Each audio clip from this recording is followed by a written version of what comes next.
নমস্কার বন্ধুরা, আমি সুপর্ণা আর আপনাদের সবাইকে স্বাগত সুপর্ণা রান্না করে। তো আবারও হাজির হয়ে গেছি নতুন একটা রেসিপি নিয়ে। আজকের রেসিপি হলো ফ্রাইড রাইস।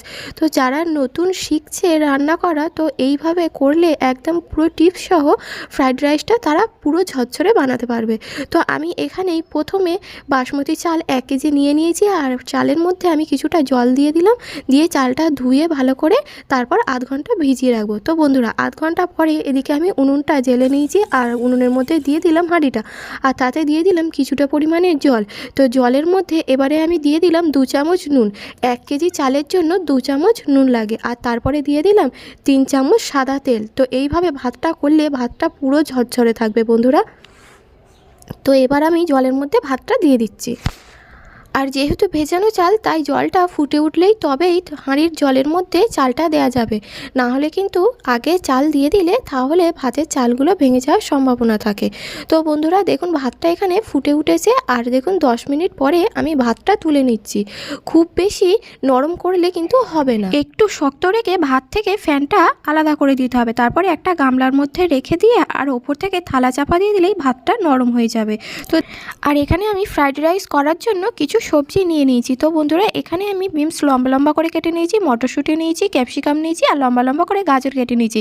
তারপরে 1 কাপ আমি চিনি নিয়ে নিয়েছি, আর কিছু গরম মশলা, আর নিয়ে নিয়েছি তেজপাতা। তো কড়াতে এদিকে আমি তেল গরম করে নিয়েছি, সাদা তেল। তো আপনারা সাদা তেলের পরিবর্তে ঘিটাও দিতে পারেন, আর সাদা তেল ঘি মিশিয়েও দিতে পারেন। তারপরে আমি এখানে কড়াই তেলের মধ্যে দিয়ে দিলাম কাজু আর কিশমিশ। তো দুটো একসাথে ভেজে নেওয়ার পর ওই একই তেলের মধ্যে আমি দিয়ে দিচ্ছি গাজর আর বিনস। গাজর আর বিনসটা আগে দেওয়ার কারণ তা একটু সেদ্ধ হতে সময় লাগে, আর ক্যাপসিকামটা লাস্টে দিলেই হবে। তো গাজর আর বিনসটার মধ্যে আমি দিয়ে দিলাম কিছুটা পরিমাণে নুন। গাজর আর বিনসটা 5 মিনিট নাড়াচাড়া করে নেওয়ার পর এবার ওর মধ্যে আমি দিয়ে দিলাম ক্যাপসিকাম, আর দিয়ে দিলাম মটরশুঁটি আর ক্যাপসিকামটা খুব সহজেই গলে যায় বলে তাই লাস্টে দেওয়া হলো। তো আপনারা যদি চান কিছু আরও সবজিও দিতে পারেন। আমি কিন্তু এখানে এই কয়েকটা সবজিই দিয়েছি। আর আমি কিছুদিন আগে কিন্তু চিকেন ফ্রাইড রাইসেরও রেসিপিটা চ্যানেলে দিয়েছি, আপনারা যদি চান দেখে নিতে পারেন। তো এবারে আমি সবজিগুলো ভাজা হয়ে যেতে তুলে নিলাম। তারপরে আমি সাদা তেলের মধ্যে দিয়ে দিলাম আরও কিছুটা পরিমাণে ঘি, আর দিয়ে দিলাম তেজপাতা, আর দিয়ে দিলাম গরম মশলা।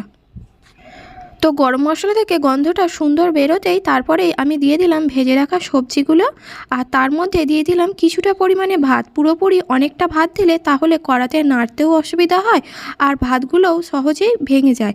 আর এই ভাতগুলোর মধ্যেই আমি সমস্ত সবজিটা ভালোভাবে মিশিয়ে নেব। তারপরে আমি দিয়ে দিয়েছি 1 কেজি চালের জন্য 1 কাপ চিনি।